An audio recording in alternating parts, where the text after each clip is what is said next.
Welcome back to the Crochet Crowd as well as Yarnspirations.com. I'm your host Mikey. Today's tutorial I'm going to show you how to cast off, so finishing off your project.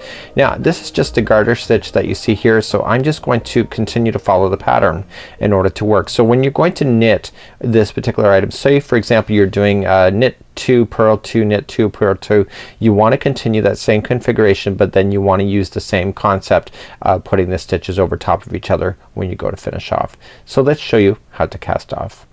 To begin casting off, what you want to do is that you want to knit as you normally were. So I'm just doing a garter stitch or a knit stitch right now, and what I want to do is that I want to finish this off as I normally would. So what I'm going to do is that I'm just going to knit the first 2 stitches.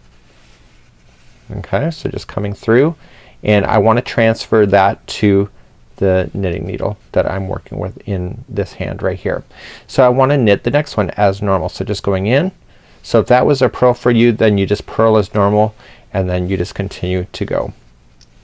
So now that I have 2 on the needle that I'm transferring to, I want to carefully insert this needle here that I'm moving my finger to, and I want to just reach up underneath, and I want to pull onto that first loop, and I want to carefully with tension pull it over top of the other loop, and so it goes over top just like that, and then I can just let it go. So what I've just done now is that I've taken the first loop and put it over top of the second, so that the second is now holding that loop. So we continue and we knit the next one as normal. Okay, so let's put this back in, and I knit and I transfer over, and then I insert my knitting needle into the first one that is there right where this finger is pointing down to, and I just carefully put it over top of the other one. Okay, so I don't let that other one fall off the knitting needle, and therefore it's getting nice and stuck, and therefore it's now on. So knit as normal like so, coming around, pulling it through. Okay, slide off, slide the first one up over top of that one like that. So we continue just to knit across, and then we just transfer the other one over the top just carefully. You want to take your time when doing that, because if you let things go it can get a little bit of disaster for you. So just take your time and transfer, and then take the first one up and over. And you want to go all the way down your project doing the same thing.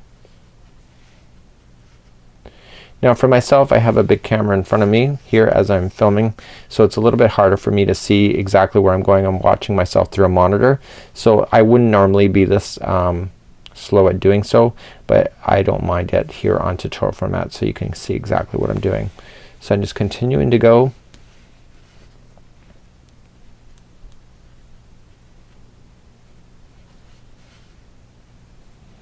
and I'm working my way all the way down. Gets easier once you start finding your tension and how to do things. So I'm going into my last one here, wrapping around, pulling it through, and then I'm going to take that one up and over. So you have one last one on your knitting needle. So what you have to just do is just trim this yarn here, and then insert that yarn through this loop, and then just pull on it snug, and therefore that would be the end of your project, just like so. So this is how you would cast off. So this is a great little tip, and until next time, I'm Mikey on behalf of the Crochet Crowd as well as Yarnspirations.com, showing you how to knit today. So this is part of the Let's Knit series. We'll see you again real soon. Bye bye.